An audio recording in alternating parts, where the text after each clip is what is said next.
Buenas noches. Bienvenidos al ciclo de conferencias 2020. En esta primera etapa, el hilo conductor será el matrimonio. La conferencia de hoy la dictará el Levanta un padre poquito tu Gabino cara. Tabosi y se titula El matrimonio según la sabiduría de Dios. El padre Gabino Tabosi pertenece al clero de Mercedes Luján y está a cargo de la parroquia San Demetrio y San Bernardo en la ciudad de Luján. Nació el 5 de noviembre de 1976. Realizó sus estudios eclesiásticos en el seminario Santo Cura de Ars, en la ciudad de Mercedes, y en el Ateneo Pontificio Regina Apostolorum, de Roma. Fue ordenado sacerdote el 9 de diciembre de 2003. El padre Gabino Tabosi es licenciado en Teología con orientación en Moral en la Facultad de Teología de la UCA. Desde 2004 es profesor en la Cátedra de Introducción a la Teología en la Facultad de Derecho de la UCA, la Universidad Católica Argentina. Es además autor del libro El amor que discierne, el conocimiento del bien por la connaturalidad afectiva en la Suma Teológica de Santo Tomás, y ha publicado trabajos teológicos en varias revistas especializadas. El padre Gabino realizará su exposición y luego responderá preguntas del público, las cuales podrán hacerse a través del chat de Facebook. Muchas gracias.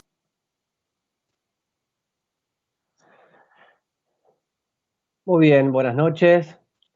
Es hoy la segunda parte y última en lo que a mí respecta sobre el tema, este breve curso sobre el matrimonio que hemos iniciado con 2 sacerdotes más. Hoy yo termino mi parte, que es la parte más bíblica. Luego, la semana que viene, otro padre que nos hablará sobre el matrimonio y la escatología, o el matrimonio y la resurrección.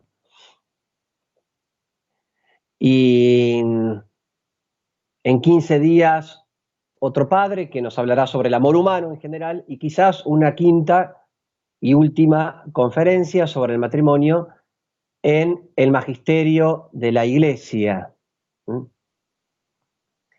Bueno, esperemos poder todos aprender y nutrirnos con la sabiduría que tiene la palabra de Dios sobre el matrimonio y la enseñanza de la Iglesia, la doctrina de la Iglesia también al respecto. Si ustedes recuerdan, esta ponencia mía tiene 4 partes. Las 2 primeras las hemos desarrollado hace 15 días. El matrimonio de Adán, de Eva, antes del pecado original, fue la primera parte. Luego, el matrimonio después del pecado original y las consecuencias que dejó el pecado, tanto en la psicología de la mujer como en la psicología del hombre. Las penas asimétricas, como le llama el padre Horacio Bojorge, a quien he seguido bastante para preparar estas conferencias, y que además he estudiado mucho estos temas. Y hoy vamos a ver la tercera y cuarta, es decir, el matrimonio en la antigua alianza o en el Viejo Testamento, en el Antiguo Testamento, y luego el matrimonio con Cristo en el Nuevo Testamento, ¿no? La nueva alianza. Y con Cristo la sanación del amor matrimonial, ese amor que, como dijimos hace 15 días, quedó dañado luego del pecado. Los seres humanos tendemos al repliegue sobre nosotros mismos, no al darnos, sino al replegarnos. Y junto a esto viene el egoísmo, la posesión, eso que tanto daño hace en las relaciones humanas y en particular en la vida matrimonial. Bueno, de eso nos sana Cristo con la gracia, y haciéndolo también entonces sana el amor matrimonial, en especial con un sacramento, que es el sacramento del matrimonio. Pero vamos a ver 3 pasajes y a explicar 3 pasajes del Antiguo Testamento alusivos al matrimonio y al amor matrimonial. Primero, hablemos un poquito de lo que se llama el Pentateuco, que son los primeros 5 libros de la Biblia, los primeros 5 libros, el libro del Génesis, el libro del Éxodo, Levítico, Números y Deuteronomio. Tras el pecado, que vimos la vez pasada, que explicamos, Dios empieza paulatinamente a salvar y para ello elige familias. Así, por ejemplo, vemos que luego del diluvio universal, Dios rehace la humanidad a partir de una familia, de un clan familiar. El patriarca Noé, en Génesis 7. Posteriormente, promete a Abraham que será padre de un pueblo, Israel, de la cual promesa vendrá la salvación. Dios se elige un pueblo a partir de una familia y de un padre de familia, este gran padre que es Abraham. Es muy frecuente leer en las escrituras genealogías familiares. Cuando, por ejemplo, leemos José, hijo de Jacob, Jacob, hijo de Isaac, Isaac, hijo de Abraham. Es decir, la familia y la genealogía más familiar muy presente en el Antiguo Testamento. Y cómo Dios empieza a salvar el mundo a partir de la familia. Un jalón importante en la moral matrimonial y sexual presente en el Antiguo Testamento lo encontramos en la ley de Moisés. Moisés, recordemos, es el gran legislador del Antiguo Testamento.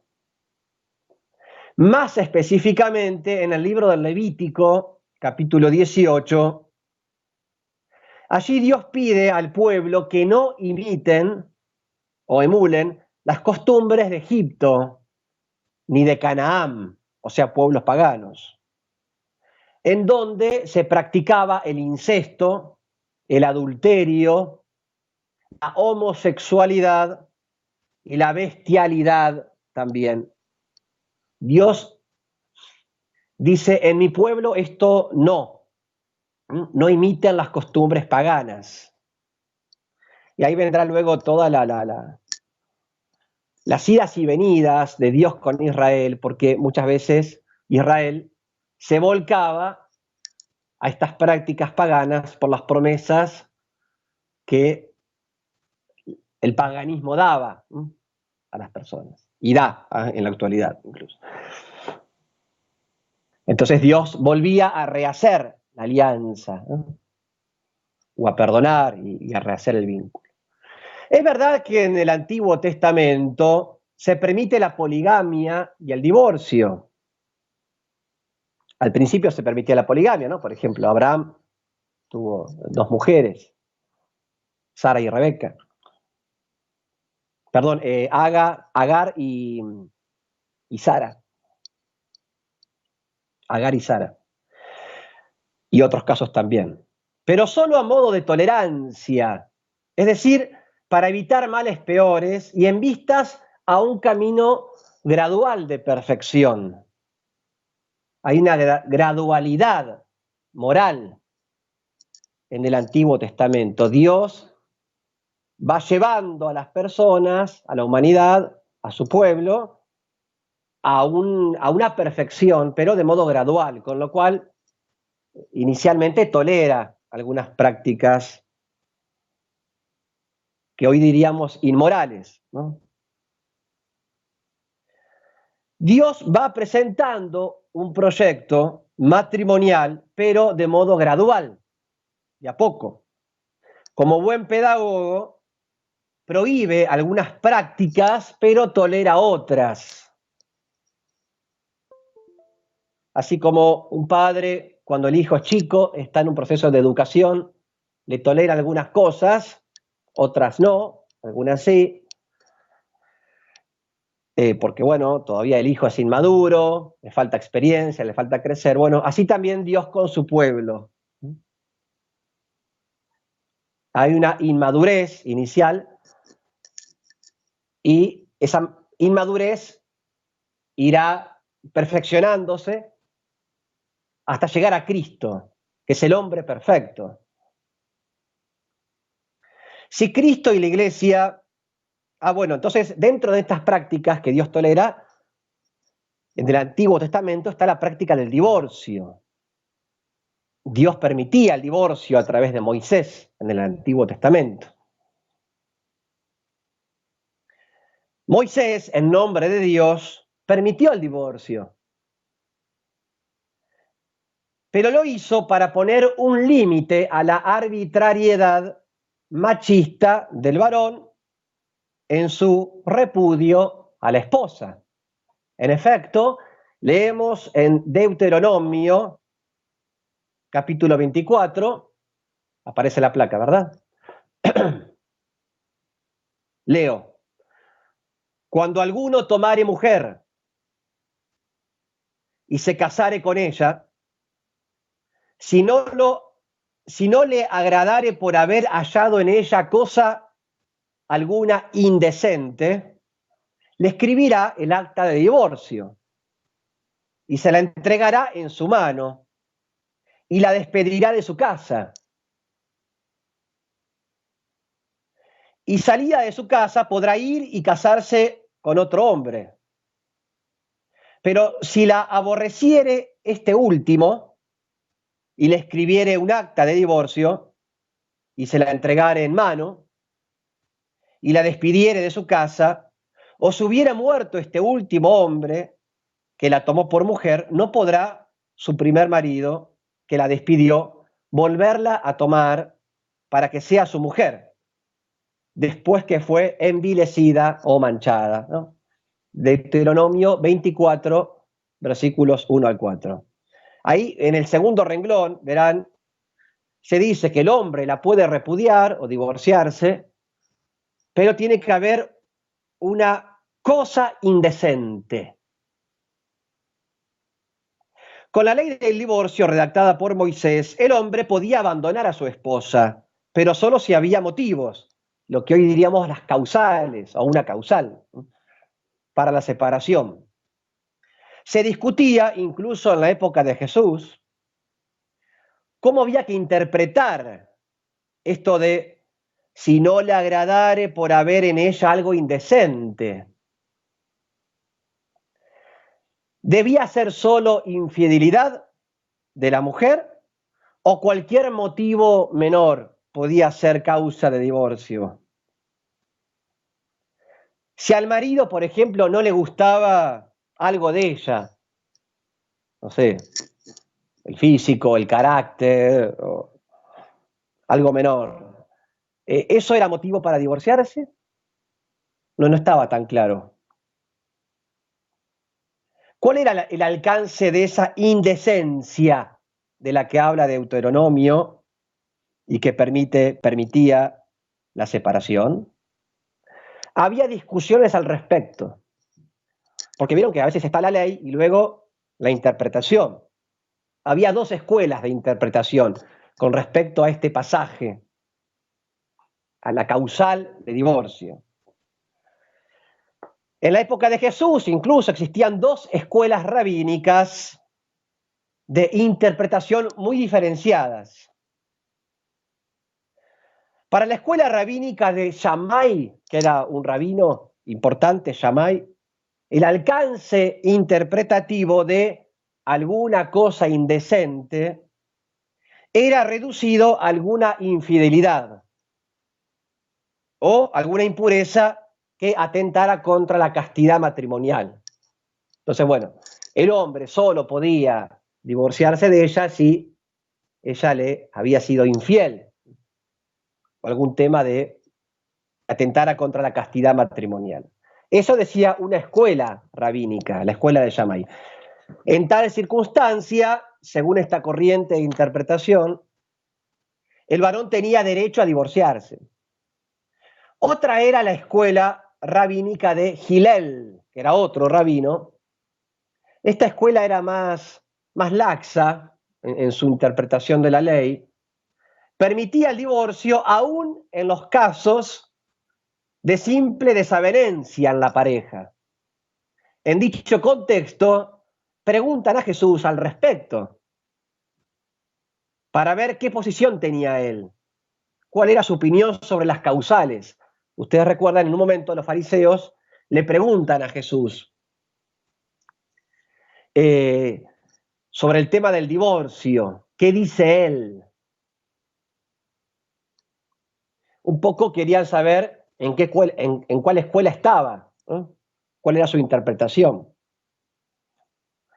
La ley de Moisés a favor del divorcio fue una ley menos mala, un poquito más justa en relación con la mujer, quien casi siempre llevaba las de perder. Con tal ley se intentaba, por una parte, tolerar y regular jurídicamente un mal ya existente, y por otra, limitar la arbitrariedad y el capricho del varón. Es decir, el varón no podía hacer lo que quería, tenía que haber una causal, ¿no? Una cosa indecente para poder separarse. Con lo cual, esta ley intentaba un poquito regular, ¿no? O limitar esta arbitrariedad por parte del hombre. Una ley menos mala, pero no buena o ideal, porque de algún modo contrariaba la unidad e indisolubilidad querida por Dios en el Génesis. Recordemos lo que Dios dijo en el Génesis, los que explicamos hace 15 días, ¿no? Los dos se unirán y serán una sola carne o una sola cosa. Desde el origen del hombre y la mujer, en el plan de Dios existe algo llamado indisolubilidad matrimonial. Dos que se hacen uno, una sola carne. O como diría Pascal en esa frase tan hermosa, dos que se hacen uno para hacerse tres. La tolerancia, en consecuencia, nunca podrá ser virtud, ni un ideal de vida, por el hecho de que para vivirla supone y necesita la presencia de algún mal. Y el mal siempre debe ser combatido, no tolerado. Hay que combatir el mal, con prudencia, ciertamente, con caridad, pero la tolerancia no es ninguna virtud. Esto es importante. Hoy se habla mucho de tolerar, pero los católicos tenemos que hablar no tanto de tolerancia, sino de la prudencia y caridad. Prudencia y caridad. A veces por caridad soportamos el mal o sufrimos el mal ajeno. Pero la tolerancia es algo distinto. Bueno, en el Antiguo Testamento se tolera este mal que es el divorcio, en vistas, como decíamos recién, a una gradualidad, a una perfección gradual en la vida moral y en la vida matrimonial. Como todavía no estaba el remedio, cuando vos tenés una enfermedad y todavía no tenés el remedio, hoy que se habla mucho de que falta la vacuna, ¿no? contra el COVID, cuando vos no tenés el remedio, tenés que tolerar la enfermedad, porque bueno, no hay otra, ¿no? Ahora, una vez que tenés el remedio, hay posibilidad de que ya no exista más la enfermedad, porque ya está el remedio. Con lo cual, si seguís padeciendo la enfermedad, es porque quizás no estás tomando el remedio, ¿no? Ese remedio en la vida moral, en la vida espiritual, en la vida matrimonial, se llama Cristo, es la gracia de Dios, es la gracia sacramental. ¿Qué ocurre muchas veces? Esto es un excursus personal. Como no hay experiencia de la gracia, y de la santidad en la vida matrimonial o de la fuerza de la gracia, cómo la gracia reforma a las personas, nos hace nuevos realmente. Como no hay experiencia o no hay confianza en ese remedio todopoderoso que es la gracia de Dios, que es Cristo en nosotros, entonces, como no hay confianza, decimos, no, ese remedio no funciona. Y por ahí lo dice gente que nunca lo probó, ¿no? Entonces, tendemos a juzgar la realidad y la humanidad parados en el Antiguo Testamento, parados en la vieja alianza, que no es la alianza de la gracia, no es Cristo, sino que es la moral del Viejo Testamento.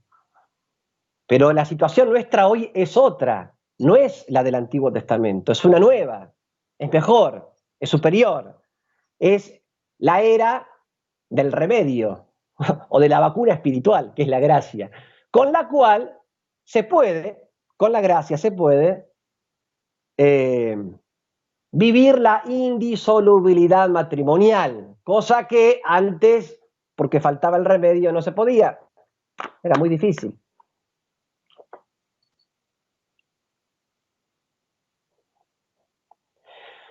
Por eso, cuando le preguntan a Jesús qué opina él sobre el tema del divorcio, él no se para en el Antiguo Testamento, no habla desde la ley de Moisés, una legislación hecha en función de una humanidad sin remedio, ¿no? Una humanidad caída, sin la gracia. Como Cristo trae la gracia, trae la salvación, ahora él propone algo nuevo, algo distinto, volver a los orígenes matrimoniales, Adán, Eva, y el proyecto original de Dios, que Dios dio a Adán y Eva en un régimen de gracia, ¿no? Antes del pecado. Y ese proyecto original se llama unidad matrimonial, indisolubilidad matrimonial, dos que se hacen uno para hacerse tres, volviendo a Pascal.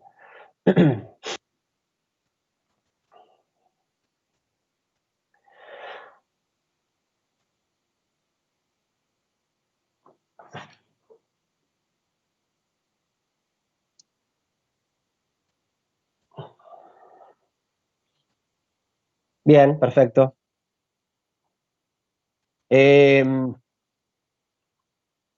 Vamos a otro texto. Entonces, el primero, Deuteronomio, el Pentateuco, sobre el tema del divorcio, el por qué Dios lo permitió o lo tocó. Y la respuesta de Jesús y la propuesta de Jesús, volver al plan primero de Dios, ¿no? Que es el vínculo indisoluble, que ahora se puede con la gracia de Cristo. Antes no se podía. Ustedes dirán, padre, ahora, ¿cómo sabe que se puede? Porque conozco pila de matrimonios que viven santamente, ¿no? Digamos, en esa unión y amor indisoluble. Con lo cual, si muchos lo hacen es porque se puede, ¿no? Aunque sea difícil. Otro texto es el Cantar de los Cantares, otro libro del Antiguo Testamento. Ahí aparece un diálogo hermoso entre el esposo y la esposa,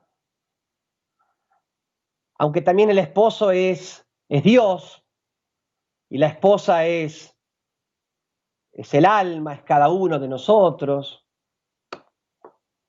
es el pueblo de Israel, el pueblo de Dios. Allí el amado le habla a su amada, la esposa. Tenemos el texto ahí. Muchas aguas no pueden extinguir el amor, ni los ríos anegarlo.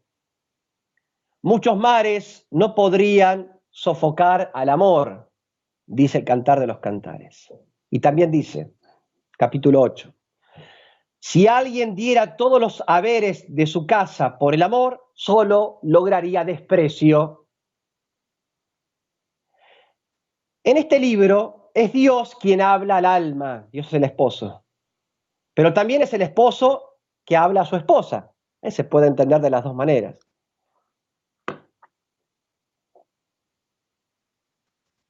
Sentido místico y en sentido matrimonial, familiar. Si alguien quisiera comprar, ahora explico esta última frase, ¿no? Que recién leímos. Si alguien quisiera comprar el amor con todo lo que tiene, no podría obtenerlo. Claro, el amor no se compra. El corazón del otro no se compra. El afecto no se compra. Hay gente que a veces intenta comprar el afecto o ganarse el corazón del otro. Entonces busca a la fuerza o haciéndole regalitos o busca que el otro lo ame, busca conquistar el corazón ajeno, busca comprar el amor. Y el amor no se compra, por eso dice el texto, nadie podría comprarlo. ¿Por qué? Que fue un poco, ¿se acuerdan lo que dijimos hace 15 días? Cuando explicamos el arrebato del fruto prohibido por parte de Eva. Ese deseo de que nos amen, ese deseo de arrebatar el amor, ese deseo de no esperar a que me amen los demás o Dios en primer lugar, sino yo arrebatar el fruto. Y el fruto está, cuando el amor no está maduro, el fruto está inmaduro. Dios, recordemos, dijimos también, prometía dar el amor pleno en el paraíso a Adán y Eva. Dios prometía dar la felicidad total, el amor total en el paraíso. Pero había que esperar. El Edén, el paraíso terrenal, no era el cielo. Tenían que esperar que Dios les fuera dando. Tenemos que esperar que Dios y los demás nos vayan dando el amor. No podemos comprarlo, arrebatarlo. Porque el amor es un don. Te lo tienen que dar. Es una gracia. Te la tienen que dar. A lo sumo, ¿qué hacemos nosotros? Nos disponemos para recibirlo. Uno se dispone para recibir la gracia. Uno se dispone para recibir el don. Es como el mendigo. ¿El mendigo qué hace? Y hace esto, ¿no? Tiende el brazo, abre la mano y espera recibir, pero no arrebata la limosna. Nos tienen que dar el amor. Y nosotros nos disponemos para recibirlo, con paciencia.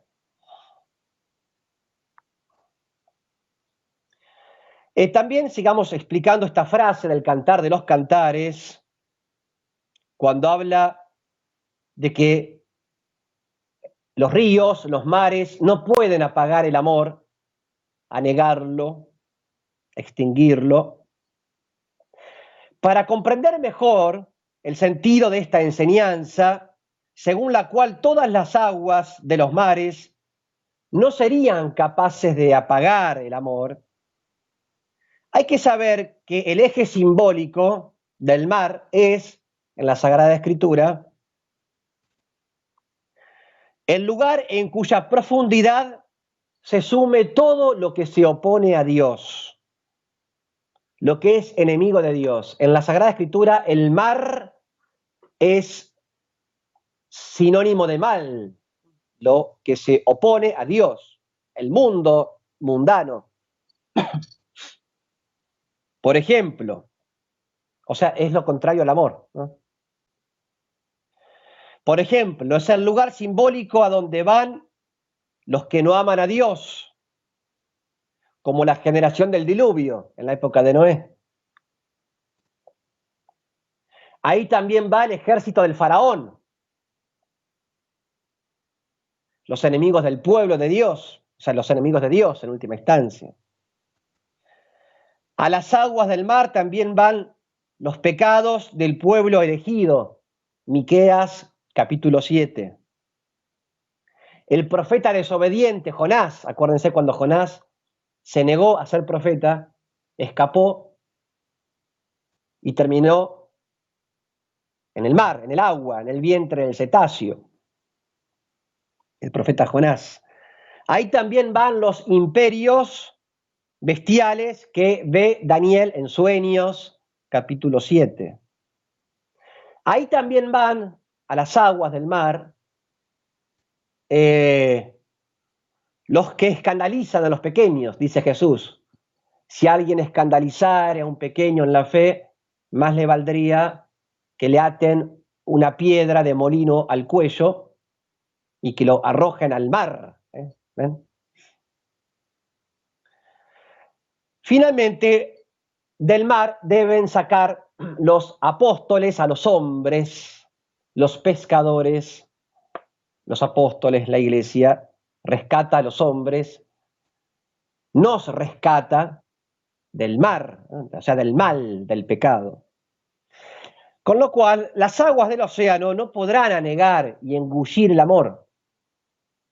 El amor es más fuerte que el mar, o sea, que el mal, que el pecado. A pesar del pecado original y de los pecados de la humanidad, hay un designio divino que va a salvar al amor de desaparecer anegado por las aguas del mar. El amor de Dios es más fuerte que la muerte. El amor de Dios, no el amor solamente humano, porque recordemos que el que venció a las aguas, y además caminó arriba de las aguas, ¿no? Jesús caminó arriba de las aguas. El que venció la muerte, el agua de la muerte, fue Cristo con la resurrección, y nadie más que Él. Con lo cual, es el amor de Cristo, el amor de Dios, el único capaz de vencer el mal en la vida de pareja, ¿no? En la vida matrimonial también. Un último texto del Antiguo Testamento, el profeta Oseas. Al profeta Oseas le toca predicar en el siglo 8 antes de Cristo, en el reino del norte. Israel estaba dividido en dos reinos, el reino del norte, con la capital en Samaria, y el reino del sur, en Judá, con la capital en Jerusalén. En ese reino dividido le toca predicar al profeta Oseas. Israel se ha corrompido por hacer alianza con otros pueblos paganos. Muchas veces los judíos rompían la alianza con Dios y hacían alianza con pueblos paganos, con dioses falsos, los Baales. O sea, adulteraban el matrimonio con Dios. Lo adulteraban espiritualmente. Alianzas con otros pueblos paganos cuyas idolatrías y costumbres depravadas eran del todo ajenas a la voluntad de Dios, el cual se indigna por la ruptura de la alianza. O sea, Israel es la esposa adúltera, la esposa infiel. Vamos al texto de Oseas 11. Cuando Israel era niño, yo lo amé, dice Dios, y de Egipto llamé a mi hijo. Pero cuando más los llamaba, más se alejaban de mí. Ofrecían sacrificios a los Baales y quemaban incienso a los ídolos. ¿Qué hace Dios entonces al ver este adulterio espiritual por parte de Israel? Dios envía a Oseas para que predique la conversión, o sea, que vuelvan a la alianza con Dios, la fidelidad al pacto hecho con Dios, los mandamientos, el abandono de la idolatría, el retorno a la fe de los padres, Abraham, Isaac, Jacob. Entonces Dios manda al profeta Oseas a que se despose con una mujer idólatra y prostituta llamada Gomer, lo cual algunos autores dicen que debe ser interpretado de manera literal y no solo metafórica. De ser así, esto que Dios le pide a Oseas, que se una el matrimonio con una idólatra y prostituta, de ser así, ¿se imaginan ustedes lo que habrá significado para la fama pública de Oseas semejante acto? Los juicios negativos en su contra.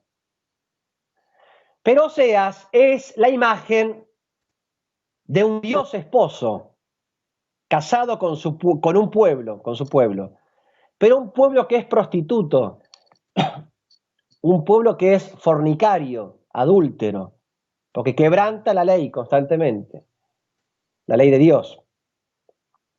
Un pueblo que por placer y conveniencia traiciona la alianza.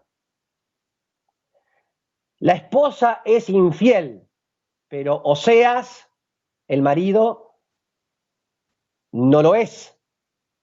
La esposa es prostituta, pero Oseas, el profeta, no lo es. O sea, en el fondo, Dios no lo es. Nosotros, lamentablemente, muchas veces ofendemos a Dios, rompemos alianza con Él, pero Él no rompe la alianza que hizo con nosotros, o el pacto de amor que hizo con la iglesia. A pesar de la traición, seguido del castigo de Dios, porque bueno, cada acto tiene su consecuencia y cada acto malo también tiene su consecuencia. Con lo cual, el castigo era muchas veces el destierro. Venían los enemigos, destruían y desterraban a los judíos. Sin embargo, Dios será fiel. Su desposorio será para siempre. Porque el amor de Dios es para siempre, a diferencia del pobre amor humano. El amor de Dios es para siempre, es indisoluble. Y es por eso que dice Dios en el libro de Oseas: yo te desposaré para siempre, te desposaré en justicia y en derecho, en el amor y la misericordia, te desposaré en la fidelidad y tú conocerás al Señor. Bueno, hasta aquí 3 pasajes alusivos al amor matrimonial del Antiguo Testamento, ¿no? Oseas, el Cantar de los Cantares y el Pentateuco. La moral judía del Antiguo Testamento, en lo que respecta a la vida matrimonial, es mucho mejor que la de otros pueblos paganos, pero es todavía deficiente, porque falta el remedio, falta la gracia, todavía está enferma esa humanidad, por más que sea el pueblo elegido. Falta Cristo. Por eso es que hay imperfecciones todavía en el Antiguo Testamento en la vida matrimonial.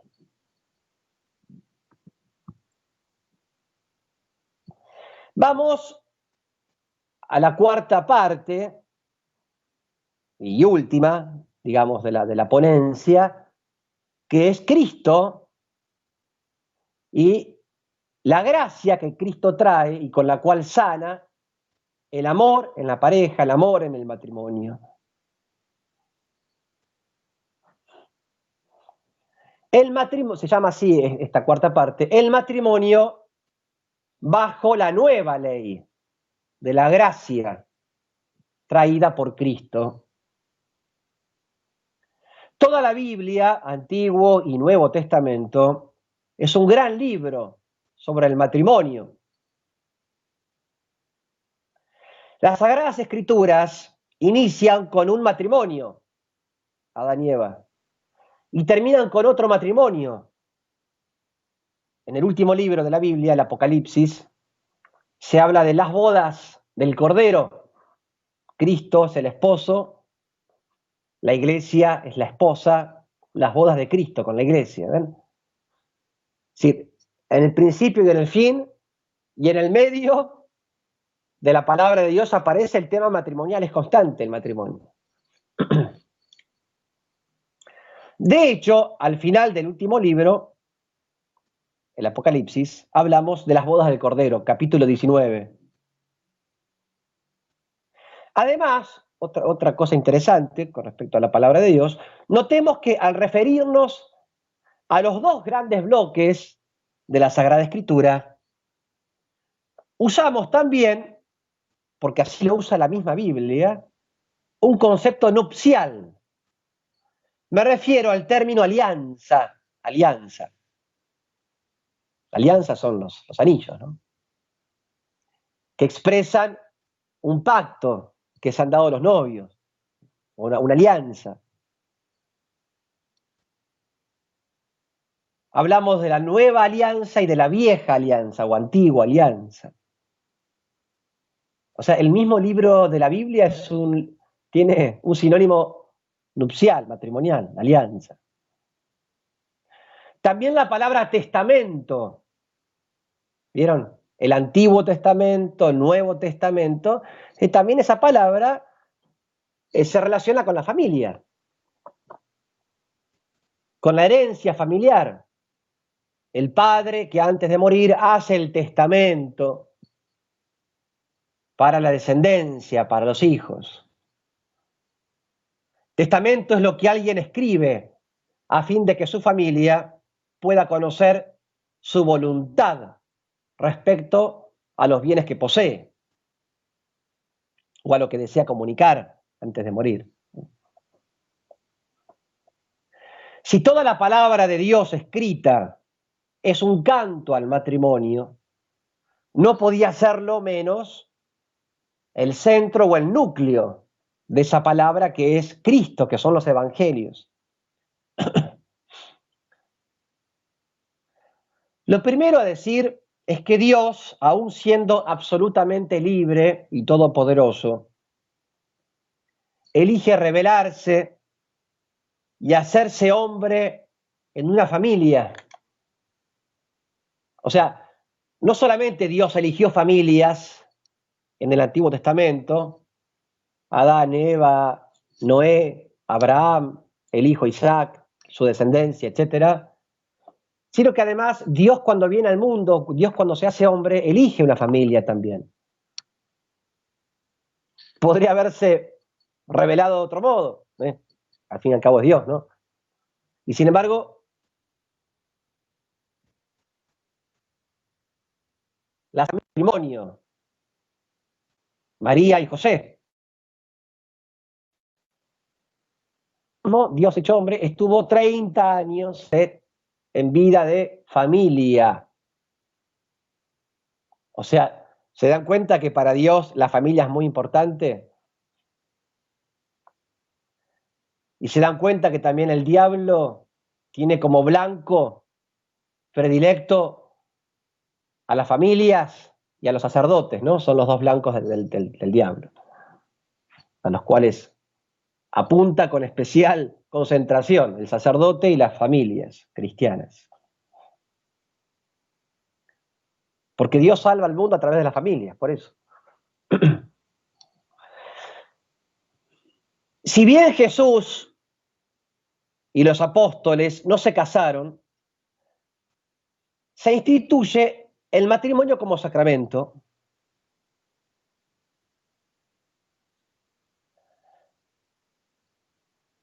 Acá vamos al texto de las bodas de Caná, Juan, capítulo 2, Este texto es muy importante en lo que hace al sacramento del matrimonio, porque es el texto que la Iglesia vio como fundacional del sacramento. Hay otros, ¿no? Pero este es el más importante. Las bodas de Caná. Lo ven ahí en pantalla. Lo leemos. En aquel tiempo hubo una boda en Caná de Galilea, a la cual asistió la madre de Jesús. Este y sus discípulos también fueron invitados. Como llegara a faltar el vino, María le dijo a Jesús: ¿no tienen vino? Jesús le contestó: mujer, ¿y nosotros qué? Todavía no llegó mi hora. No llega mi hora. Pero ella dijo a los que servían: hagan lo que él les diga. Había allí 6 tinajas de piedra, de unos 100 litros cada una, que servían para las purificaciones de los judíos. Jesús dijo a los que servían: llenen de agua esta tinaja. Y las llenaron hasta el borde. Entonces les dijo: saquen ahora un poco y llévenselo al mayordomo. Así lo hicieron. Y en cuanto el mayordomo probó el agua convertida en vino, sin saber su procedencia, porque solamente los sirvientes lo sabían, llamó al novio y le dijo: todo el mundo sirve primero el vino mejor. Y cuando los invitados ya han bebido bastante, se sirve el de inferior calidad o el vino corriente. Tú, en cambio, has guardado el vino mejor hasta ahora. Esto que Jesús hizo en Caná de Galilea fue la primera de sus señales milagrosas. Así mostró su gloria y sus discípulos creyeron en él. Vamos a explicar un poco este texto porque, repito, es capital para creer y aceptar la verdad sobre el sacramento del matrimonio.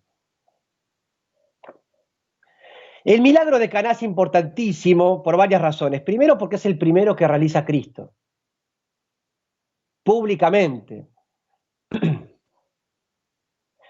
Además, lo realiza a los 7 días de haber empezado su ministerio público, su revelación pública.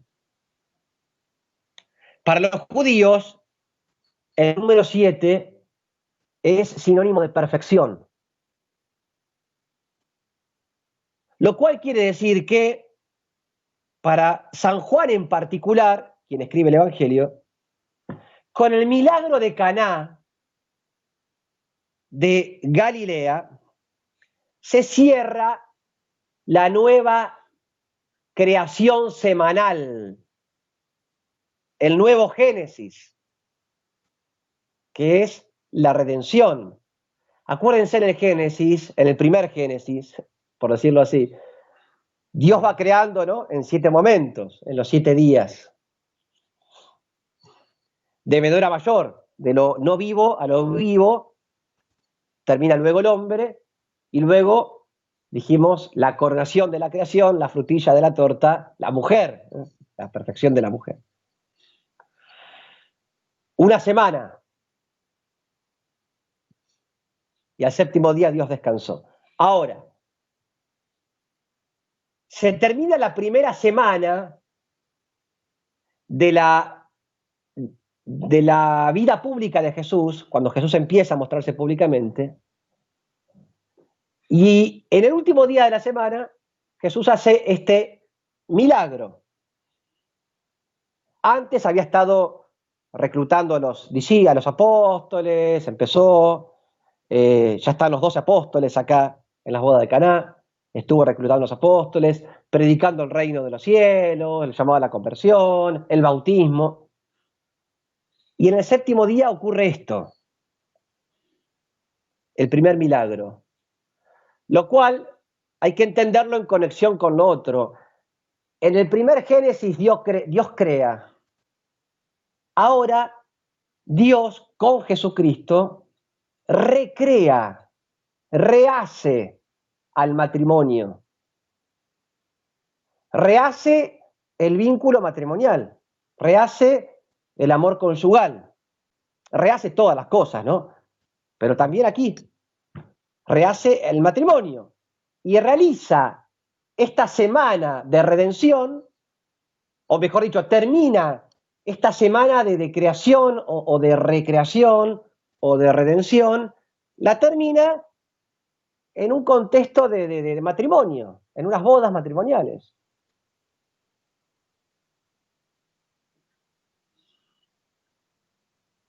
Además, Caná es importante porque la Virgen interviene y es llamada no madre, sino mujer. Mujer que tenemos que ver nosotros. ¿O nosotros qué? Le dijo Jesús, ¿no? No le dice mamá, o mami, o madre, o ma, no sé. Le dice mujer. Cuando se habla de mujer, quiere decir que esa mujer a la cual se refiere el texto es madre en sentido universal. Es una mujer que no es cualquier mujer, sino que es madre de muchos, en sentido universal. Que tiene esa mujer un papel capital en el plan de la redención o en la economía de la salvación, como se suele llamar, ¿no? Esta mujer. Por ejemplo, al pie de la cruz, Jesús le dijo, mujer, ahí tienes a tu hijo. No le dijo mamá. ¿Ven? O sea, con el término mujer le está asignando una maternidad más universal. Acá lo mismo.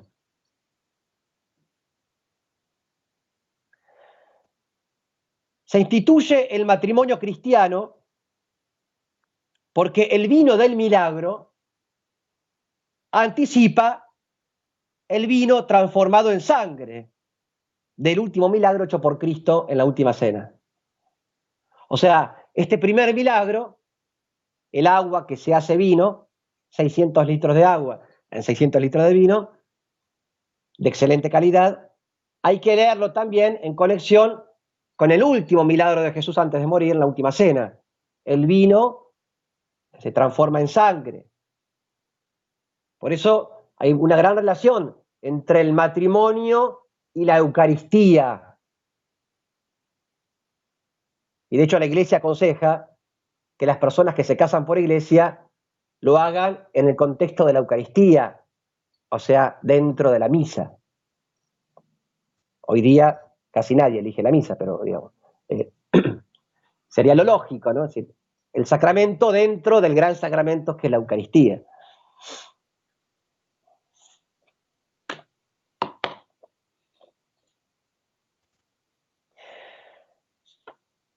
Debido a nuestra temática, ahora solo haremos una reflexión por lo que el milagro de Caná enseña en cuanto al matrimonio.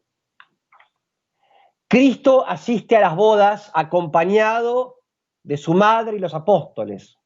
O sea, la iglesia incipiente, diríamos, ¿no? El inicio de la iglesia.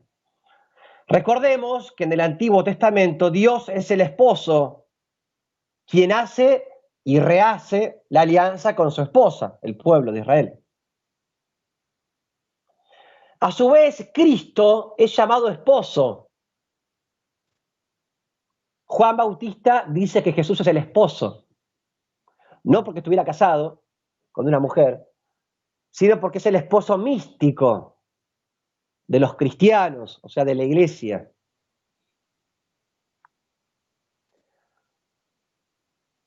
El mismo Jesús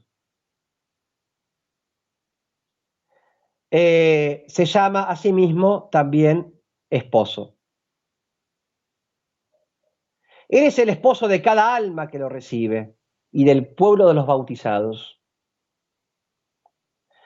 Él es el nuevo esposo de una nueva esposa y para cuya aceptación y fiesta nupcial se requiere de nuevo vino. Estas nuevas bodas de Cristo con la iglesia suponen un nuevo vino. En la fiesta se toma vino, no se toma agua, ¿no? En general tomamos vino. Bueno, este vino nuevo que apareció en Caná de Galilea en el milagro es la Eucaristía, es la gracia. Es ese vino que luego se transformará en sangre. Por eso a mí me cuesta mucho entender matrimonios cristianos, matrimonios católicos, que están desconectados de la Eucaristía. No. Van a misa, no sé, una vez al año con suerte, no. O sea, una vida sacramental, matrimonios católicos, pero fuera del sacramento. O sea, es como una fiesta nupcial sin vino, sin el vino de la Eucaristía.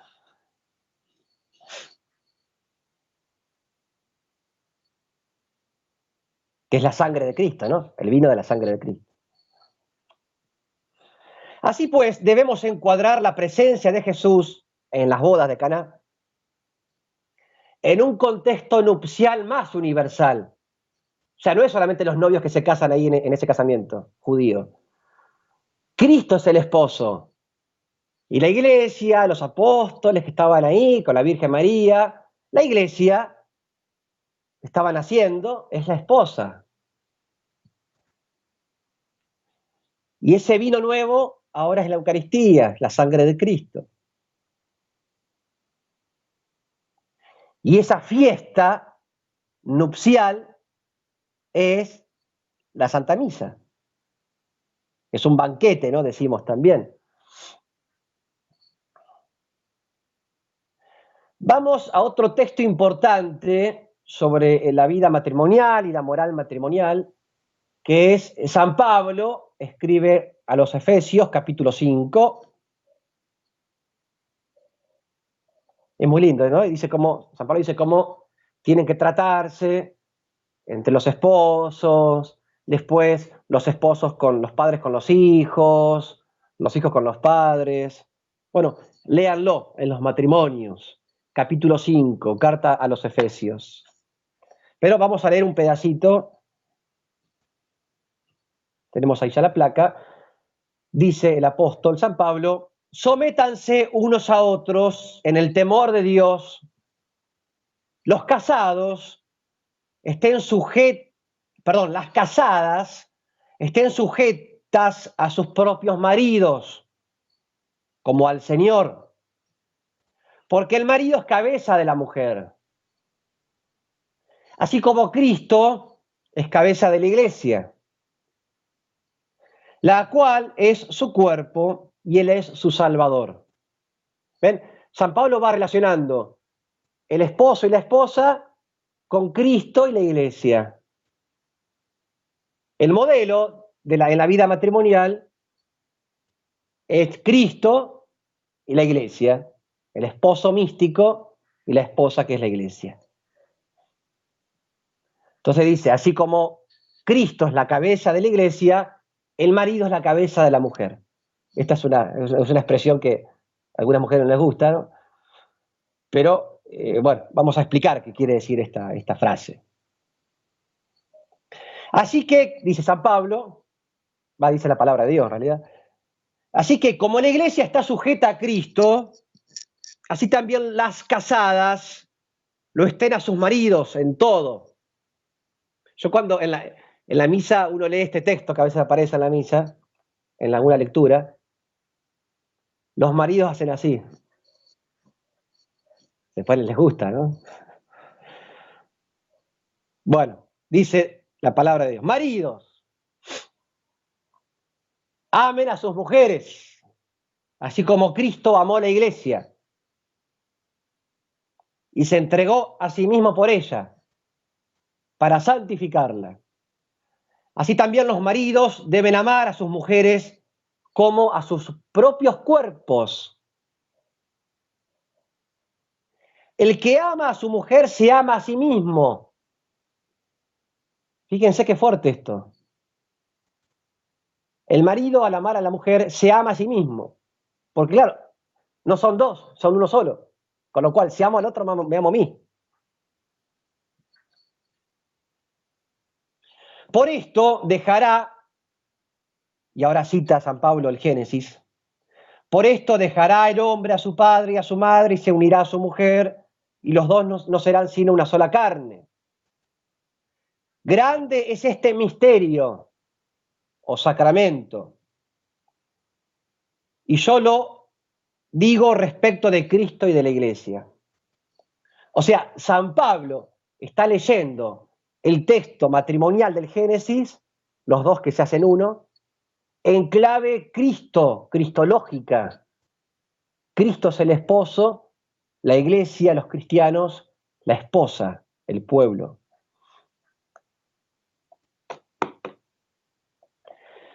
Dice el texto que acabamos de leer, que las casadas deben someterse o sujetarse a los propios maridos.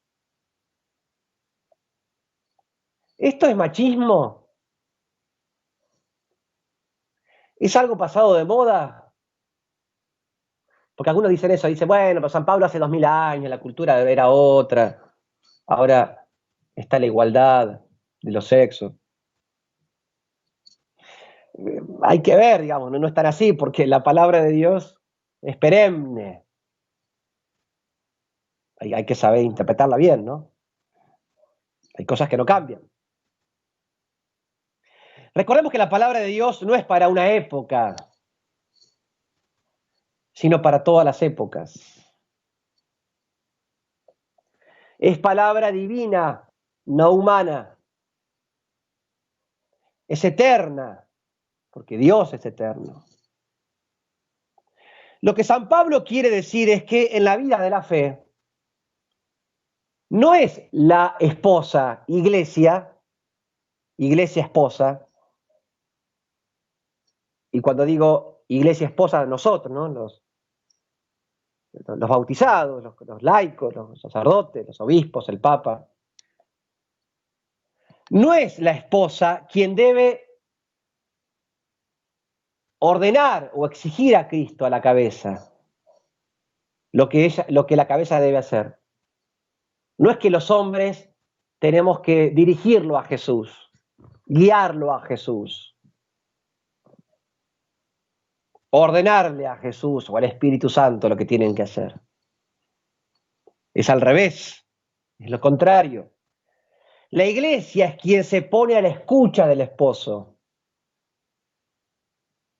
quien, el esposo, por medio del Espíritu, de su Espíritu, el Espíritu Santo, guía, orienta el camino de la esposa, el camino de la iglesia. No es que Cristo obedece a los hombres, no es que Dios obedece a la iglesia, es al revés. Cristo tiene toda la autoridad que le ha conferido el Padre para que se le obedezca, porque Él es Dios y el Padre le ha atribuido esa potestad. Además, Cristo murió por su esposa al entregar la vida por la esposa, ¿no? Que somos nosotros. La esposa, iglesia, se sujeta o somete a su varón, a su marido, porque esta es la guía más segura, su palabra más confiable. ¿Y por qué lo es? Porque lo ha demostrado con el propio ejemplo, hasta derramar la sangre, dando la vida por su esposa. ¿Qué mejor para una esposa que el marido la ame de esa manera, muriendo por ella?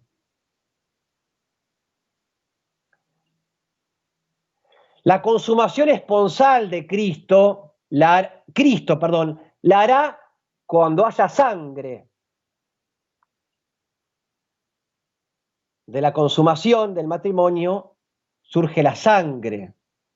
De esta consumación mística, que es la cruz, Cristo muriendo, amando a la esposa hasta morir por ella, surge la sangre también de esa consumación mística, que es la sangre de Jesús, ¿no? Que derramó por nosotros. Y engendra vida esa consumación engendra vida, la vida sacramental, la vida de la gracia. ¿Se acuerdan ustedes que cuando Jesús murió, vino un soldado romano, le clavó la lanza, porque ya, digamos, eran las 3 de la tarde, y los judíos no podían trabajar más, porque ya empezaba el sábado, así que no podían quedarse ahí esperando, trabajando con los condenados a muerte. Entonces,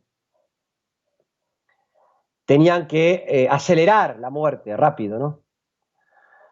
Van a los ladrones que estaban junto a Jesús y para que mueran rápido les quiebran las piernas, entonces mueren asfixiados. Cuando van a Jesús, ya había muerto. Ahí se cumplió un salmo que dice, no le quebrarán ningún hueso al Cordero de Dios. Entonces, por las dudas le clava la lanza y brota del costado sangre y agua.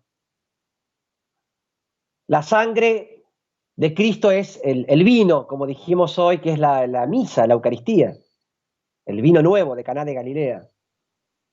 Y el agua es un símbolo del bautismo, con lo cual del costado de Cristo surge la iglesia, surgen los sacramentos de la iglesia, surge la gracia, así como del costado de Adán, como dicen los padres de la iglesia, surgió la esposa, Eva, de la costilla, ¿no?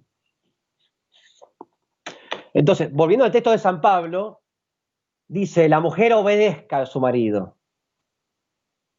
La palabra obediencia, yo sé que por ahí a muchos les molesta, pero hoy se habla más de la libertad, de la autonomía, pero la palabra obediencia en sentido etimológico es ob audire, es decir, es escuchar. El que obedece escucha.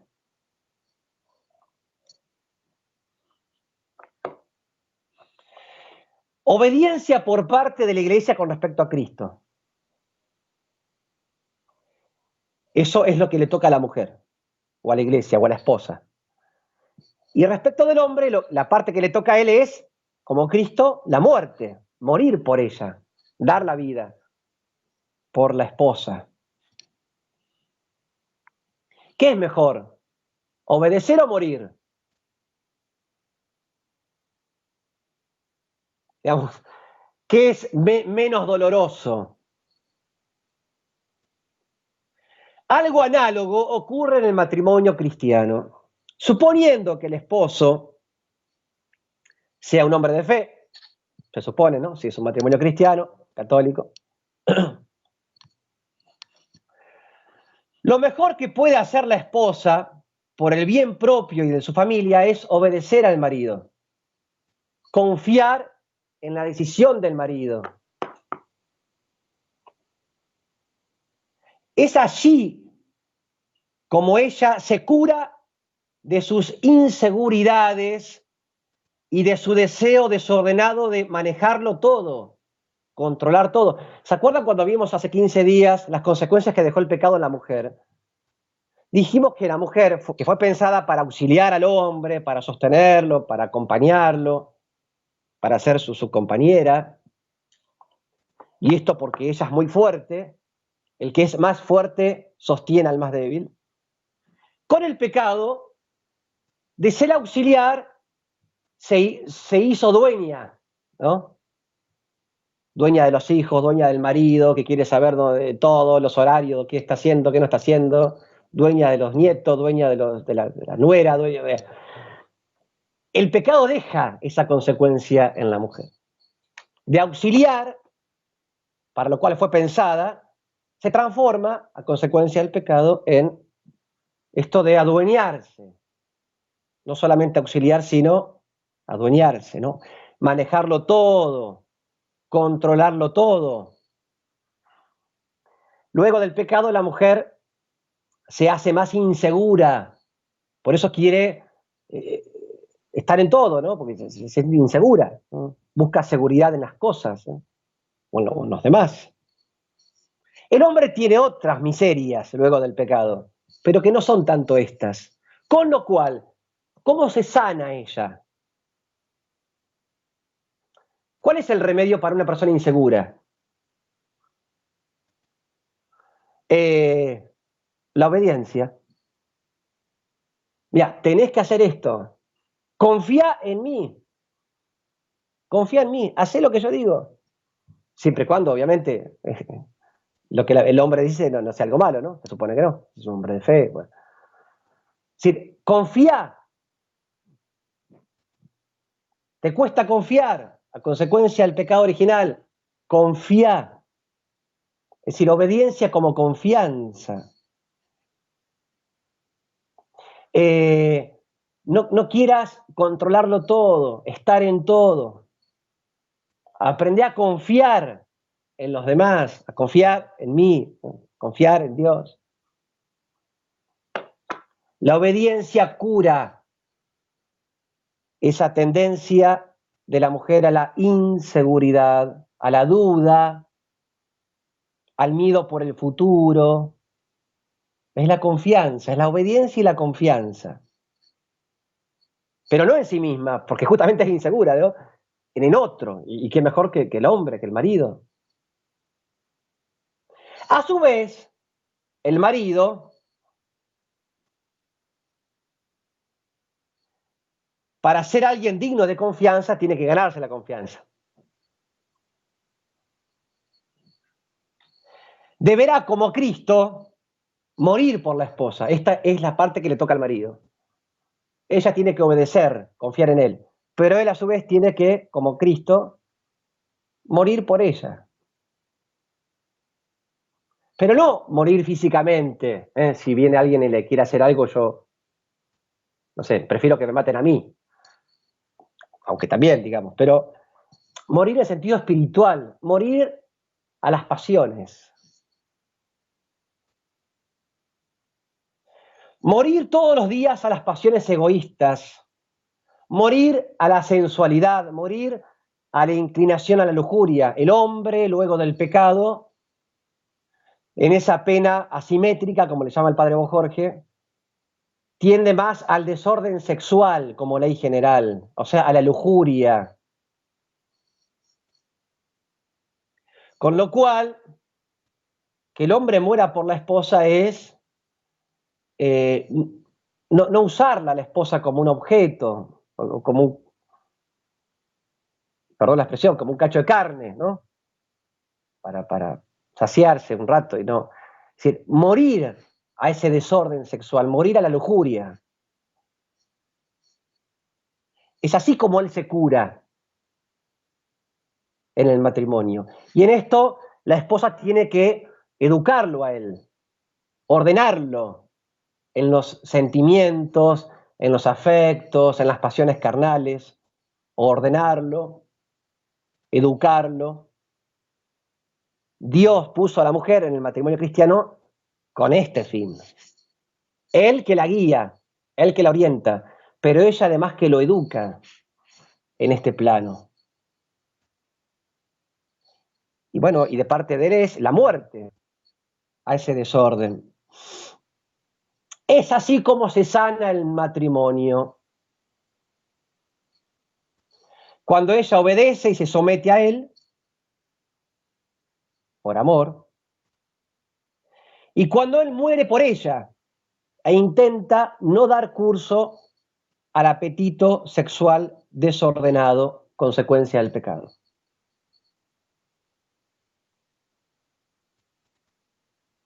Esto a veces es una cruz para el hombre, porque a veces el hombre quiere vida íntima, no sé, constantemente, porque está desordenado constantemente, y bueno, tiene que mortificar eso, y la mujer tiene que en eso educarlo también.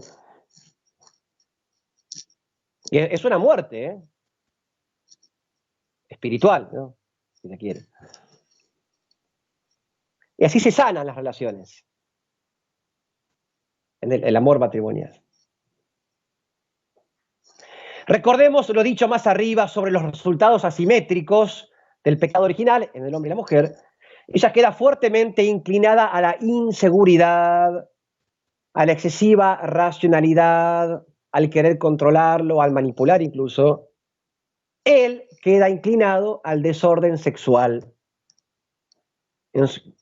y al desorden también en relación con Dios. Bueno, el amor de la esposa se cura obedeciendo.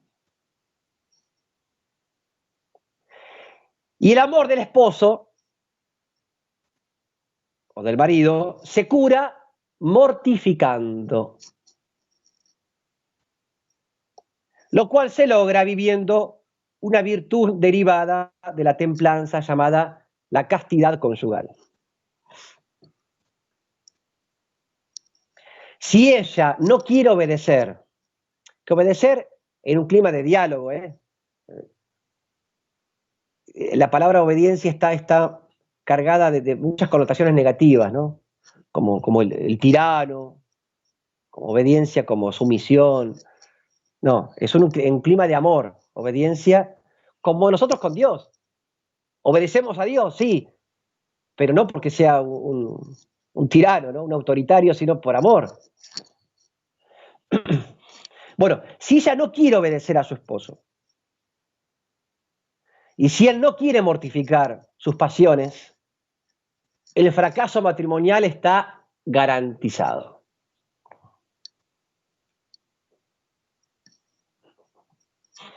Otro dato interesante que muestra que Cristo, siendo célibe, es el gran esposo del Antiguo Testamento, es la expresión hijos. Jesús en un momento nos llama hijos.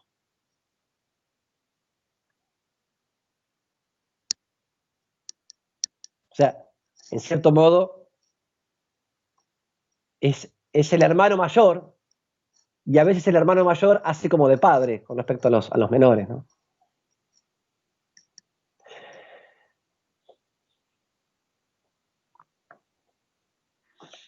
Bueno, ¿qué más? Hay otra cita de Caná de Juan 2, Caná de Galilea. Ya la leímos, pero ahora va más recortada solamente esta parte. Como llegara a faltar el vino, María dijo a Jesús, no tienen vino. Jesús le contestó, mujer, ¿y nosotros qué? Todavía no ha llegado mi hora. Explico brevemente este pasaje para luego hablar sobre el sacramento. Bueno, María pide a su hijo que no falte el vino en los vasos de los invitados y que adelante su hora. ¿Qué significa esta expresión, hora? En realidad, ¿qué le está pidiendo María a Jesús en ese contexto matrimonial? Bueno, sobre estos existen dos interpretaciones. La más común, la interpretación más común, es que en su pedido, la Virgen de algún modo fuerza a su hijo, al Señor, que inicie antes de lo previsto su revelación mesiánica de carácter público, porque este fue el primer milagro público de Jesús. No tienen vino, dice ella. ¿Y nosotros qué, mujer? Le respondió él. En el Evangelio de Juan, la hora, no es un dato cronológico de reloj, no es la hora reloj.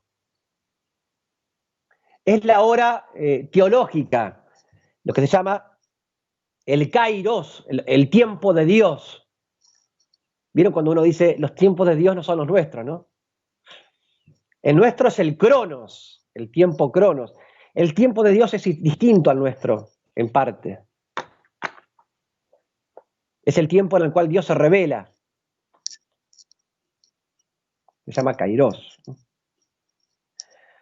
Bueno, que aún no sea la hora, querría decir, según muchos intérpretes, que todavía no era el momento que Jesús se manifestara. Y que la Virgen, de algún modo, insiste para que él adelante su hora. O sea, su revelación. Otros autores, en cambio, explican que aquel pedido de la madre responde a una praxis común en las largas fiestas judías, en las cuales los mismos comensales se turnaban para servir vino al resto de los invitados. Vieron que las fiestas, las bodas judías duraban una semana. Entonces existía esta práctica, ¿no? Que los mismos invitados se turnaban para servir el vino al resto. Y bueno, entonces, aún no llegó mi hora, dicen algunos, podría ser que aún no era la hora de que Jesús hiciera de mozo. Lo último de lo cual quisiera hablar es sobre el sacramento como tal. El sacramento como tal. Bueno, ya saben que son 7 los sacramentos, que son signos que Jesús instituyó. Ahí tenemos la definición de lo que es un sacramento.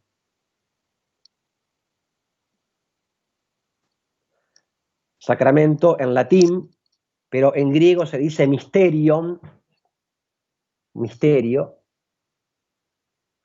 Es un signo sensible y eficaz de la gracia. Es un signo sensible. ¿Qué es un signo? Es algo sensible que remite a otra cosa. Está en estrecha conexión con otra cosa, la cual es significada por el signo. Por ejemplo, si yo veo humo,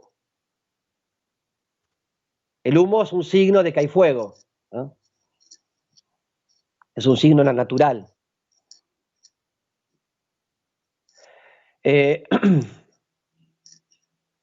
Hay signos naturales, hay signos convencionales. Por ejemplo, las alianzas matrimoniales son un signo convencional. Ya se adoptó de que eso habla del amor matrimonial. Hay signos convencionales que son culturales también. Cuando antiguamente las personas se vestían de negro, ¿no? Eso hablaba del luto, es un signo que hablaba de otra cosa, la cual significaba en el signo. Bueno, signos, ¿no? Naturales, convencionales, sociales, y hay signos que son sobrenaturales. Quiere decir que Dios ha dejado y que hablan de otra realidad, que es significada en el signo. Bueno, esos signos sobrenaturales se llaman sacramentos.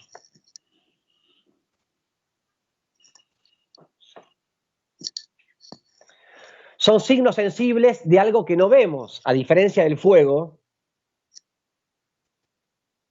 el humo y el fuego. Acá no se ve el fuego, por decirlo así, ¿no? Que es la gracia de Dios, no se ve. Pero de algún modo se hace visible en el signo, en el sacramento. Es un signo visible de la gracia invisible, ¿no? Que además produce la gracia, el sacramento produce la gracia. Causa la gracia, causa lo que significa. Cuando la persona recibe el sacramento bien dispuesta, recibe la gracia a través de ese signo. Pues recibe la salvación.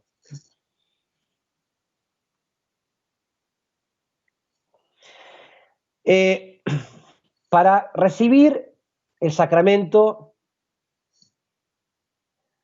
de manera válida,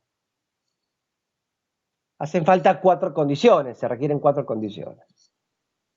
Que el ministro que lo otorga sea el idóneo, el adecuado.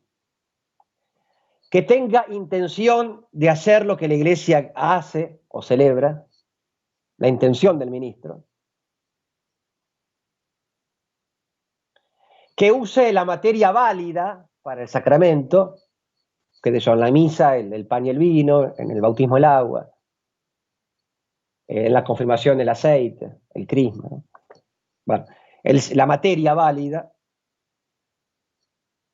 y que se pronuncien las palabras adecuadas, la fórmula sacramental.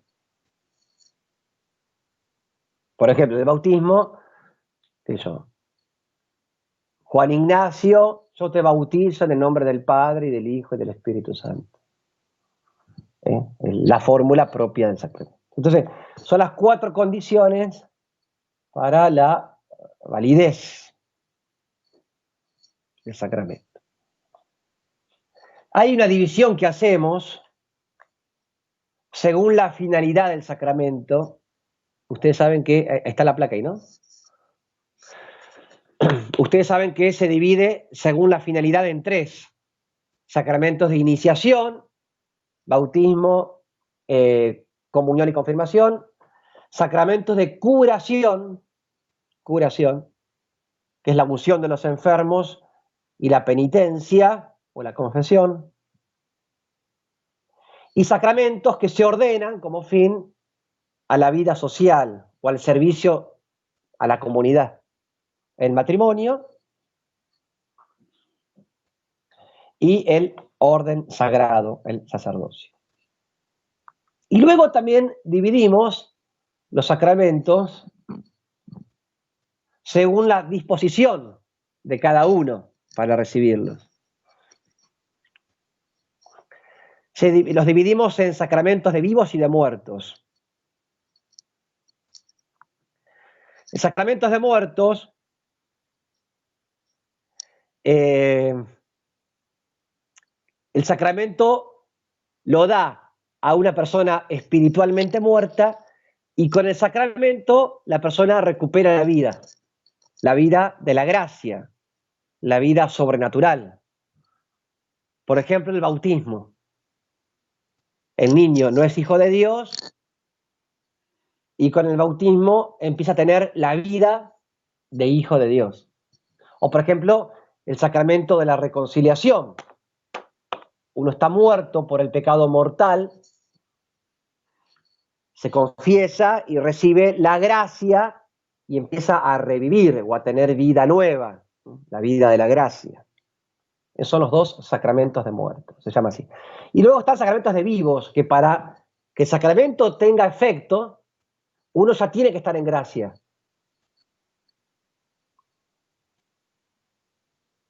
Por ejemplo, la Eucaristía. Estoy en gracia de Dios y recibo luego el alimento, que es la Eucaristía, que me da otra nueva gracia. Lo mismo el matrimonio. Por eso se aconseja, se pide encarecidamente a los novios que se quieren casar por iglesia, que antes de casarse por iglesia renueven la gracia de Dios, es decir, se confiesen los pecados. Porque si no se recibe, suponiendo que está en pecado mortal la persona, o las personas o los novios, reciben el sacramento válidamente, pero sin frutos. No llega la gracia. O llegará el día que se confiesen, ¿no? Bueno, en el matrimonio, los ministros son los novios, o sea, mejor dicho, los esposos. En el resto de los sacramentos, los ministros son los sacerdotes o el obispo, en el caso de la confirmación, el ministro ordinario. En el bautismo, bueno, cuando hay peligro de muerte, puede bautizar cualquier persona, usando la fórmula de la iglesia, peligro de muerte, pero después son los sacerdotes y el obispo en la confirmación. Ahora, en el matrimonio no. En el matrimonio los ministros son los esposos. El sacerdote o el cura es un testigo que la iglesia pone, que testifique que el sacramento fue bien hecho, ¿no? Digamos. Porque tiene que haber cierto control, si no sería un desorden todo. El testigo cualificado de la iglesia. Pero los ministros son los esposos. Con lo cual, ¿qué quiere decir que sea ministro? El ministro administra la gracia. En la vida matrimonial, el esposo es ministro de la gracia de la esposa y viceversa. Con lo cual, en el matrimonio, las gracias que llegan a la esposa llegan a través del ministro, que es su marido. Y las gracias que recibe el marido llegan a través de la esposa, que es el ministro, o la ministra, ¿no? De él.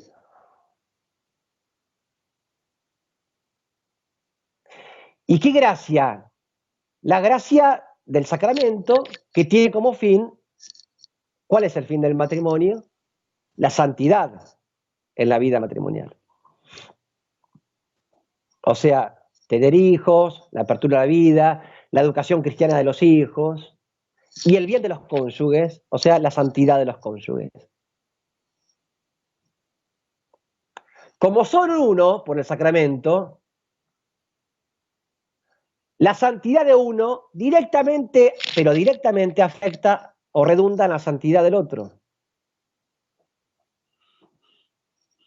Y al revés, la maldad de uno o el pecado de uno, como son uno, también afecta o salpica al otro.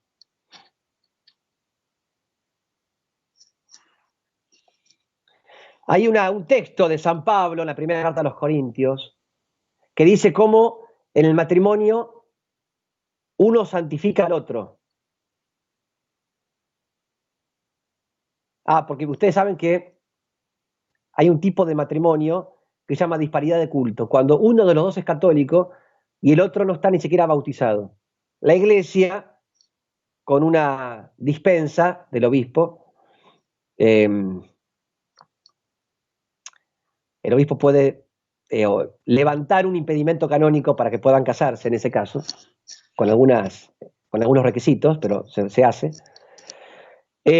San Pablo, hablando de ese tipo de matrimonio, de un cristiano católico con un no bautizado, dice: el marido no creyente, suponiendo que él no está bautizado, queda santificado por su mujer.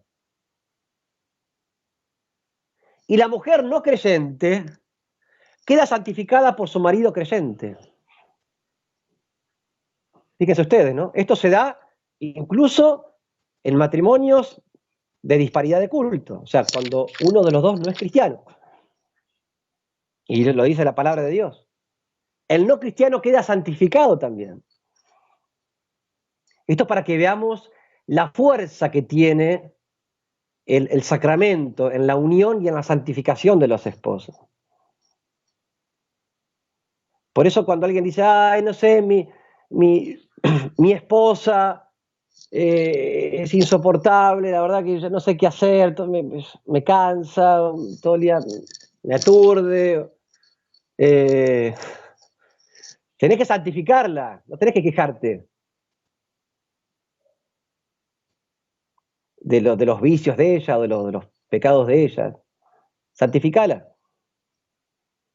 ¿Cómo? Y bueno, tenerle paciencia, amala, morí por ella, como decíamos hoy. Porque tu misión es santificarla a ella, y la misión de ella es santificarlo a él.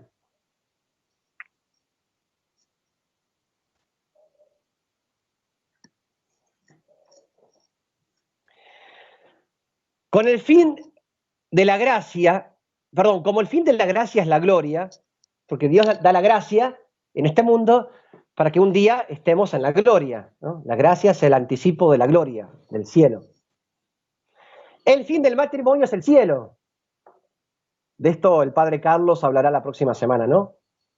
Es decir, el cielo, la escatología y la vida matrimonial. Es muy probable que si esta verdad no la tienen en cuenta los novios o esposos, el matrimonio fracase, que es lo que vemos muchas veces. La gente se casa por iglesia y no tiene mucha idea de lo que es el casamiento por iglesia. Que el fin es el cielo, la santificación del otro, cargar la cruz matrimonial. Acuérdense, la palabra cónyuge, ¿no? Viene del yugo. El matrimonio es un yugo que se lleva juntos. Y el fin es el cielo. Muchas veces los novios que se casan esto no lo saben Y a veces la iglesia es un poquito cómplice, somos cómplices de esta falencia, porque los cursos prematrimoniales que damos son muy pobres, ¿no? Y muchas veces uno ve a los novios que se quieren casar, sí, porque quieren estar juntos y pasarla bien juntos y compartir, lo cual está bien, obvio, ¿no? Pero el tema de la cruz, santificar al otro, llevarlo al cielo, muchos eso no lo saben. Y la iglesia no se los explica. En eso los sacerdotes somos un poco culpables, ¿eh? Tenemos que reconocer. O por ahí piensan en, no sé, en los que se casan más qué sé yo, la fiesta, están pensando más en eso, ¿no? En algunos lugares pasa que primero sacan la fecha para el salón y después ven cómo la iglesia puede acomodarse en el turno para que coincida con el día del salón. Y es al revés. Lo primero es lo primero, ¿no? El sacramento. Y después que el salón se acomoda al sacramento. Bueno, por eso es importante, acá es capital en los cursos prematrimoniales y la vida de fe de los novios. Porque si no fracasa la cosa, ¿eh? Y fracasar no quiere decir simplemente que se van a divorciar. A lo mejor no se divorcian, pero se pierde de vista el fin del matrimonio, que es la santificación. Entonces por ahí siguen estando juntos, sí, pero se aguantan, se soportan, se fuman en uno al otro, digamos, siguen conviviendo, pero eso solo, el matrimonio es mucho más que eso, es algo sagrado, es algo que prepara para la eternidad.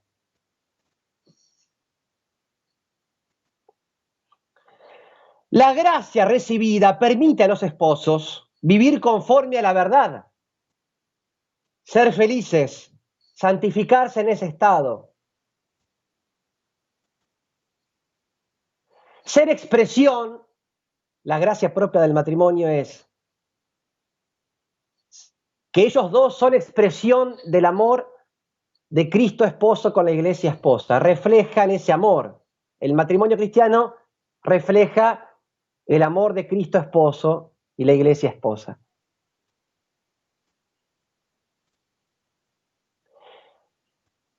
Ese amor de los esposos cristianos es un espejo social del amor de Dios, indisoluble. Por eso el matrimonio cristiano es indisoluble.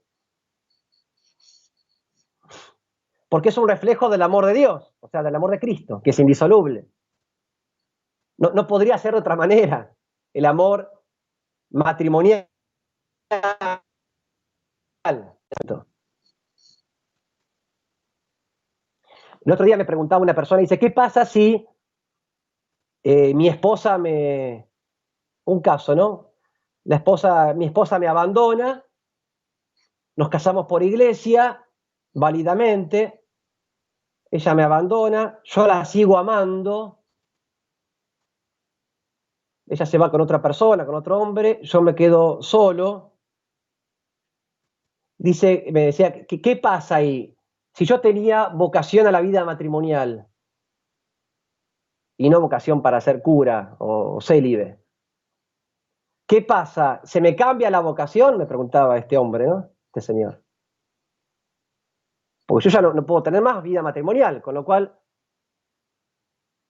debo cambiar de estado, debo ser célibe ahora. Y yo le decía, no, mirá, si estás casado válidamente por iglesia, vos seguís siendo esposo de ella. Y él me decía, no, pero ella está con otro hombre. El otro hombre no es el esposo. O sea, lo será para el civil, digamos, ¿no? A los ojos de Dios no es el esposo, vos sos el esposo. Entonces vos tenés que santificarla. Y el vínculo sigue estando, con lo cual lo que hagas por ella, a ella le llega, la sigue santificando. Y entonces me decía, pero ella no está. o falta la convivencia, o falta la intimidad. Sí, es verdad, eso es algo importante, pero no es lo único. El vínculo sigue estando y la seguís santificando y seguís siendo marido y seguís teniendo vocación a la vida matrimonial.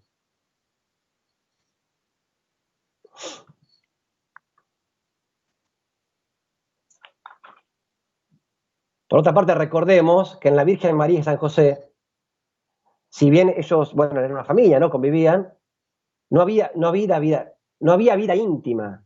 En José y María no hubo intimidad, vida íntima. Y vaya, si no se santificaron en esa vida matrimonial, ¿no? Sobre todo la Virgen a San José.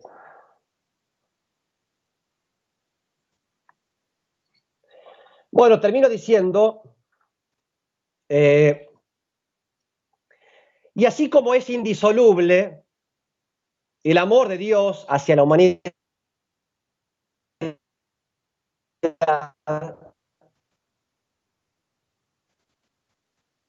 lo es también el amor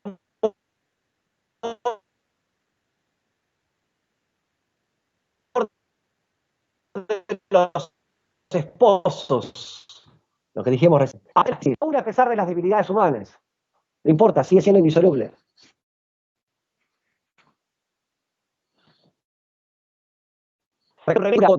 Esa tendencia a la asociación. ¿Ahí bien?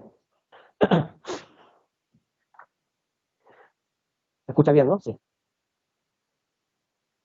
Bueno, se cortó, así que repito lo que dije. Aún a pesar de las crisis matrimoniales, de las debilidades que son fruto de debilidades humanas, la tendencia no a santificar al otro, sino al repliegue, al egoísmo, como decíamos, aún a pesar de eso, el matrimonio sigue siendo indisoluble en el sacramento, porque es un reflejo del amor de Dios, y es indisoluble el amor de Dios. Ahora, para vivir bien la indisolubilidad, como estamos heridos, hay que tomar el remedio. Como estamos enfermos, porque la humanidad está enferma, y no de COVID-19. Eso es poco en comparación con la gran enfermedad, que es el pecado, que es el egoísmo, que es la ausencia de Dios, es la falta de fe. Y las consecuencias que trae eso para la vida de cada uno. Como estamos enfermos, tenemos que tomar el remedio. Si no tomas el remedio, no vas a poder vivir bien la indisolubilidad matrimonial. Y tampoco la vas a entender, te va a parecer una cosa de loco, una cosa idealista, inalcanzable.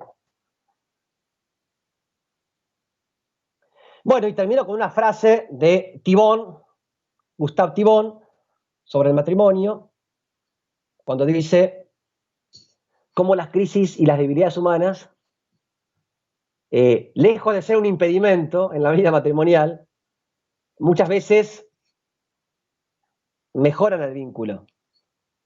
Son justamente esas crisis y miserias la razón y el fundamento de la indisolubilidad, el motivo u ocasión del verdadero amor. Claro, porque convengamos que el amor se hace más fuerte cuando pasó por el crisol de la purificación, el crisol de la crisis, cuando pasó por el crisol de la cruz. La cruz purifica, como un horno ardiente, purifica todas nuestras miserias, ¿no? Todos nuestros pecados. Un amor es grande, termina diciendo Thibon, y durable solo en la medida en que se nutre de las decepciones y de los dolores sembrados en el camino.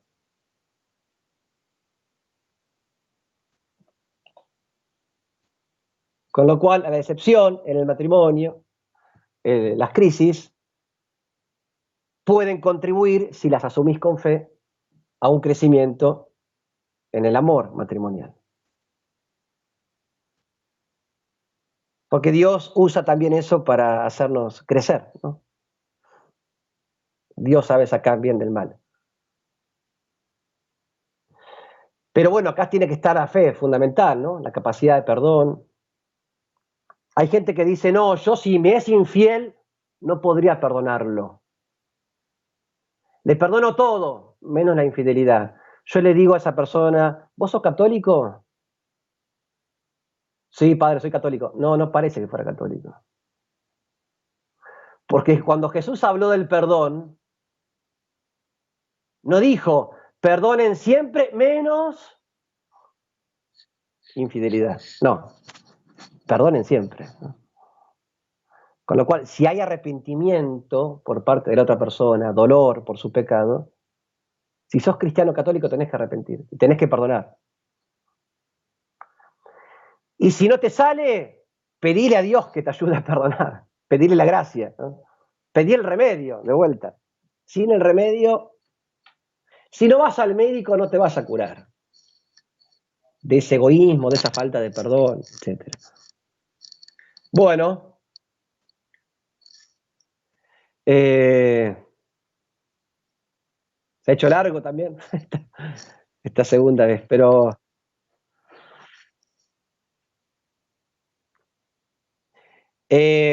bueno, no puedo responder preguntas por la cuestión del horario ya. Cualquier cosa escriben al Facebook o al correo electrónico.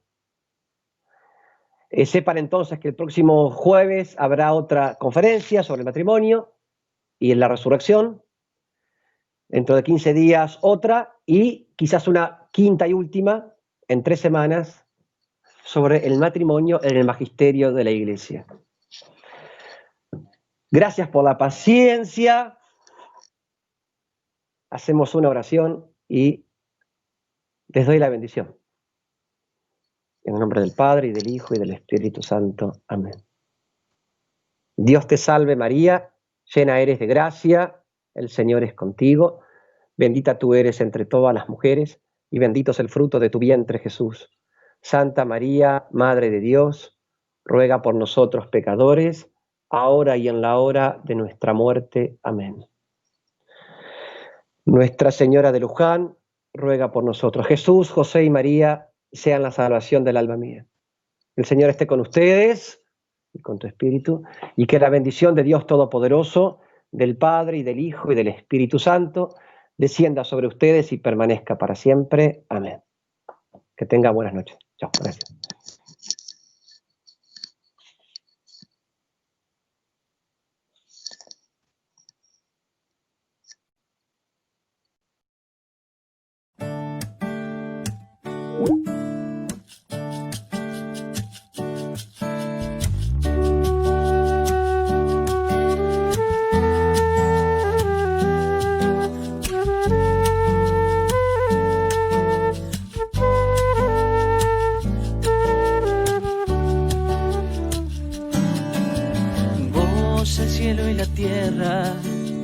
Canta el corazón, plena el alma recuerda su eterno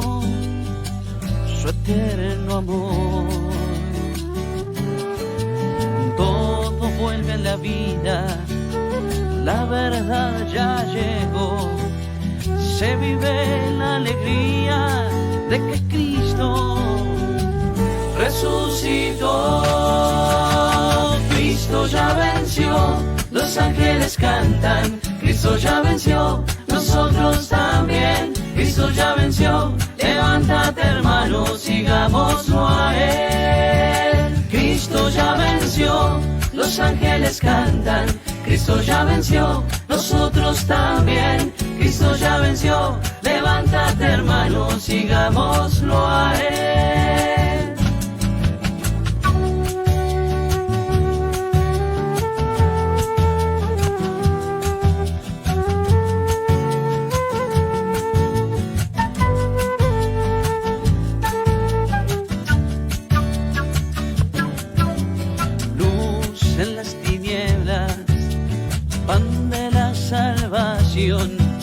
Vino fruto de la tierra, sacrificio de redención. Muerte que hizo a la vida, heridas que él cerró, penas hoy son alegría, alegría de liberación. Cristo ya venció, los ángeles cantan, Cristo ya venció, nosotros también. Cristo ya venció, levántate hermano, sigámoslo a Él. Cristo ya venció, los ángeles cantan, Cristo ya venció, nosotros también. Cristo ya venció, levántate hermano, sigámoslo a Él. Cristo ya venció, los ángeles cantan, Cristo ya venció, nosotros también. Cristo ya venció, levántate hermano, sigámoslo a Él. Cristo ya venció, los ángeles cantan, Cristo ya venció, nosotros también. Cristo ya venció, levántate hermano, sigámoslo a Él. Cristo ya venció, los ángeles cantan, Cristo ya venció, nosotros también. Cristo ya venció, levántate hermano, sigámoslo a